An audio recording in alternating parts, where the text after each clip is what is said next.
Thanksgiving is here. Are you feeling thankful? I am. Tomorrow, what happens? Thanksgiving baskets. The church will be a beehive of activity as we first prepare and then deliver Thanksgiving baskets. These baskets go to local families who could use a bit of warmth in a very cold economic climate. Giving away turkeys and the associated fixings is something that we at Pilgrim are very thankful, aren't we? We're thankful for this church's outreach, and we're thankful for our privileged place in life that allows us to share our abundance, to share what we have that is extra, to share that which we've been blessed with. It is our hope that each basket will bring with it a blessing and a feeling of thankfulness to God for each family that receives it. That each family, no matter what their situation is, will, at least for a moment, feel God's love and be thankful. These are hard times for many people in this immediate neighborhood. And no matter how tough or how difficult life can be, stopping to remember God and the gift of life itself, stopping to be thankful, to be appreciative, to be grateful, this will nourish our spirit and our emotional health. We need to be appreciative. We need to remember to be thankful. And being thankful to God is, of course, not a new idea. And it's not even unique to Christianity, is it? The importance of being thankful is deeply rooted in every single major world religious tradition, including our own. We trace our modern celebration of Thanksgiving back about 400 years to these European pilgrim settlers. These pilgrims started the Thanksgiving tradition, the Thanksgiving practice, at a time when they were digging 7 times more graves than they were building new homes. You hear what I'm saying? These were sad, dying, desperate souls who started the Thanksgiving tradition when they set aside 3 days, 3 days of festival, 3 days of Thanksgiving during a time of unbelievably intense hardship. American Indians at that time were themselves being wiped out by smallpox and being dragged away by slave traders. They were bruised and broken as well and in pain, struggling every day. Yet they joined the pilgrims in these 3 days of Thanksgiving. Being thankful to the Great Spirit as they saw it. This was part of the Indian tradition. So this was more than a welcome event for them as well. Yet we wonder when we look back, what did they have to be thankful for? All that pain, all that loss, all that suffering. From our perch here in modern times, looking back 400 years, these folks had no running water, did they? No grocery stores to go to, no cars, no modern convenience of any kind. Life was often short, and even a minor cut or accident could easily lead to death. Compared to even the poorest among us today, the Pilgrims and the American Indians were a desperate lot, literally teetering on extinction for many of them. If we contrast the Pilgrim and the Indian situation at that first Thanksgiving to our own situation, most of our problems look pretty small and manageable, don't they? There's so many things to be thankful in the modern world. So many things, in fact, that we can get so distracted that we actually forget to be thankful to God. I woke up this morning. I had electricity, hot water. I drove here 5-6 miles in my electric car. It's completely, comfortably heated to do work that I love. My God. How can we not feel thankful at all that we have? Every one of you the same way. You came here on your own accord as a free people. But we forget. So often we just don't give it a thought. And that's a problem. It can be a problem. Because being in a state of thankfulness actively brings us closer to God. Being in a state of thankfulness actively brings us closer to God. Thanksgiving. Expressing thankfulness as a spiritual practice is important. It's important to the life of our church just as it was important to the pilgrims of 400 years ago. Spending time appreciating God for the gift of life, just stopping and focusing on the fact that we can breathe. Being appreciative for each breath. It's amazing. I can't explain it. It reminds us of God, if we let it, if we take a moment. It reminds us of God and of the universe and helps us to keep our selfish egos in check a little bit. Feeling and expressing our thankfulness can reduce our perceived distance between us and God. In fact, the closer we are to God in terms of our relationship, the easier it is to be thankful. The more time we spend appreciating God, being thankful for God, the easier it becomes to be spiritually thankful anywhere and anytime. Usually, the people we meet who are most appreciative, who show the most gratitude towards God, are the ones who have the healthiest relationship with God and with reality. Where your treasure is, there will your heart be also. You remember that?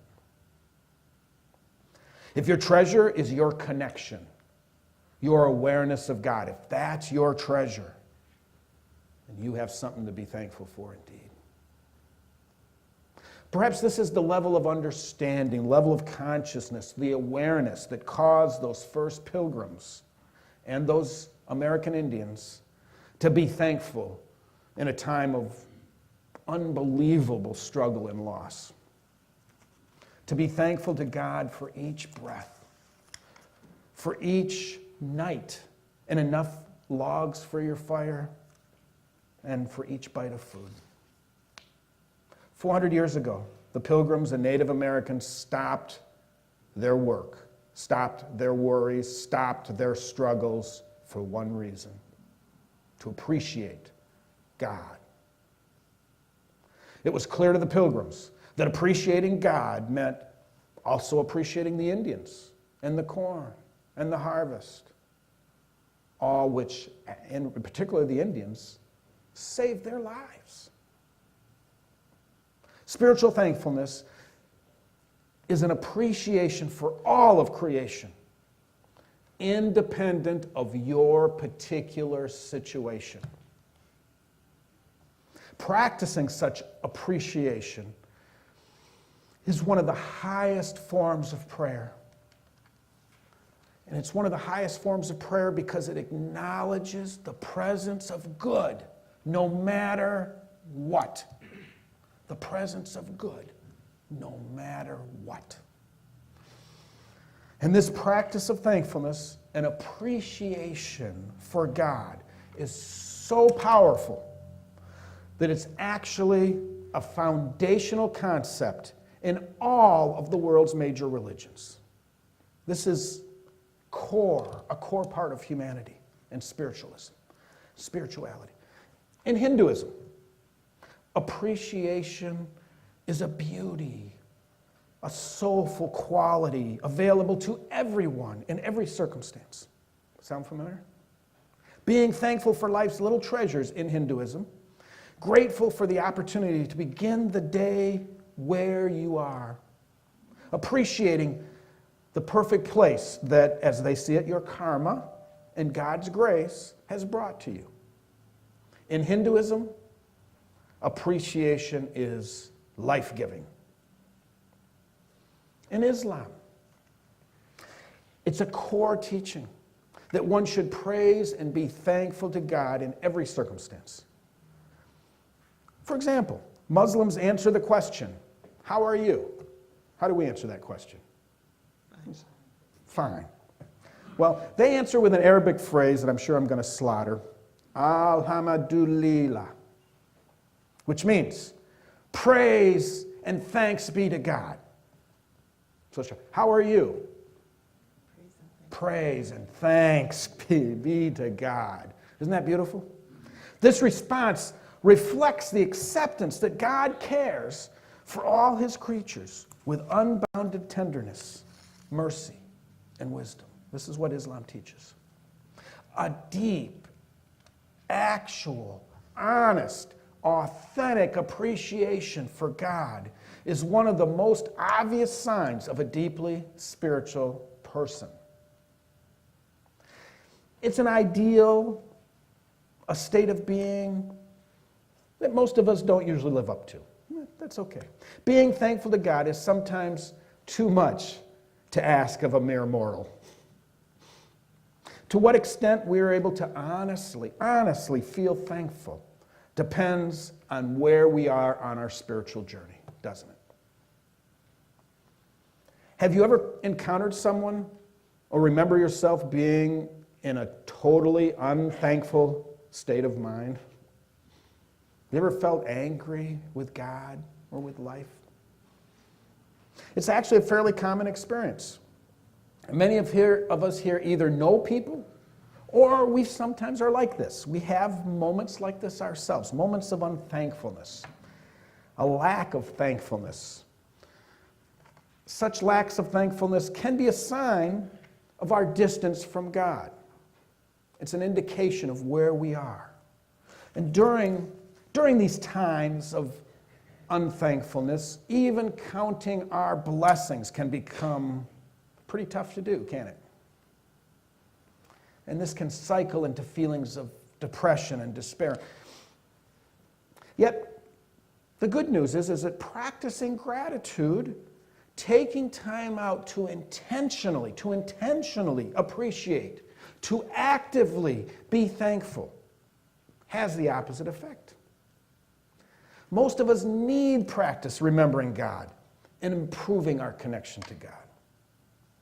But the good news is that you don't have to be perfect at giving thanks to experience many of the benefits of being thankful. Thanksgiving, when it's a spiritual practice, is something we should do more than just once a year. We should do it even more than once a week. All that turkey and pumpkin pie is another story.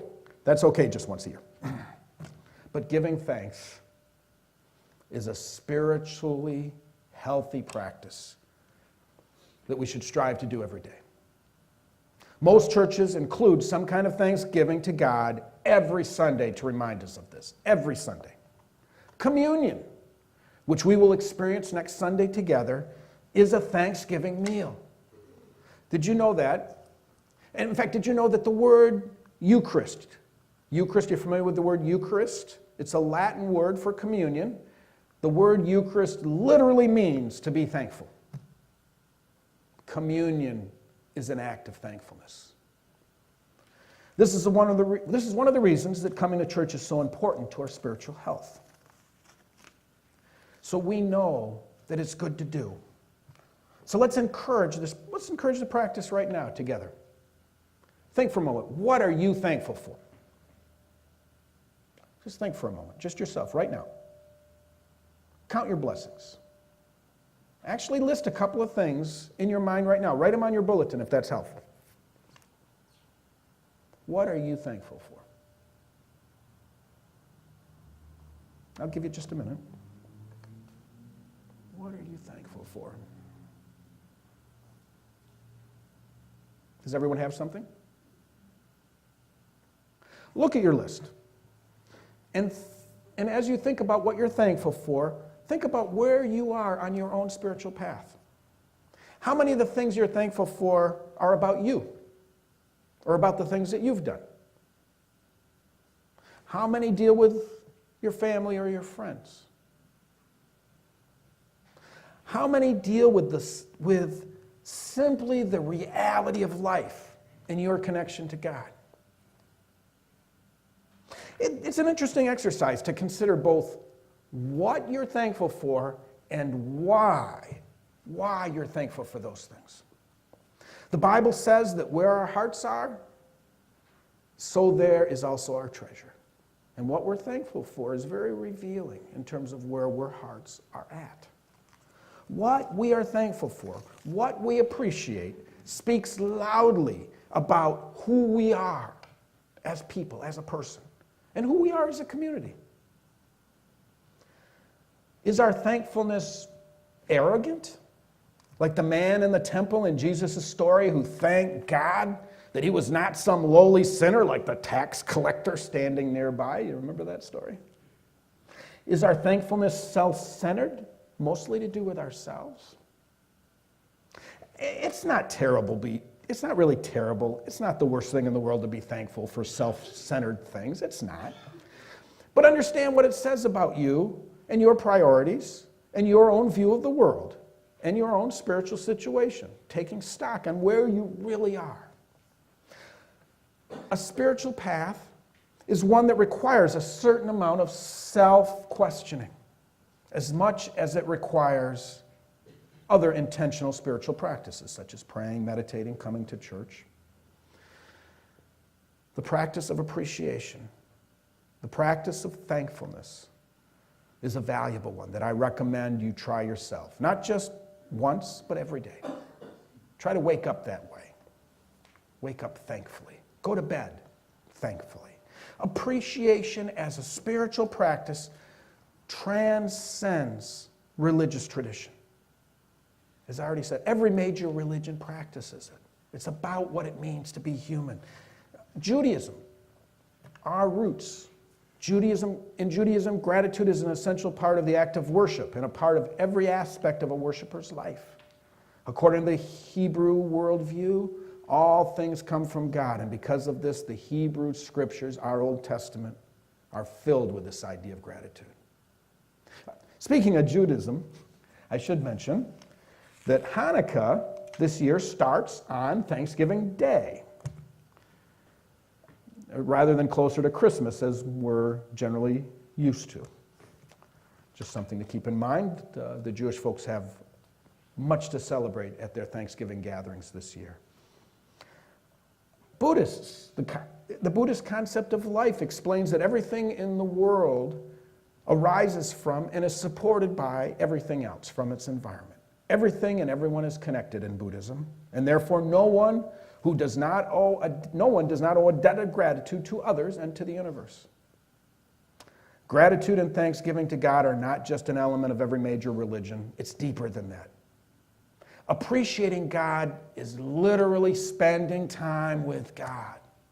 Appreciating God is spending time with God. Spending time with God results naturally in thankfulness. Recognizing this reality can be a source of great comfort and joy. It can bring more peace to your life. We are in the holy presence of God right now.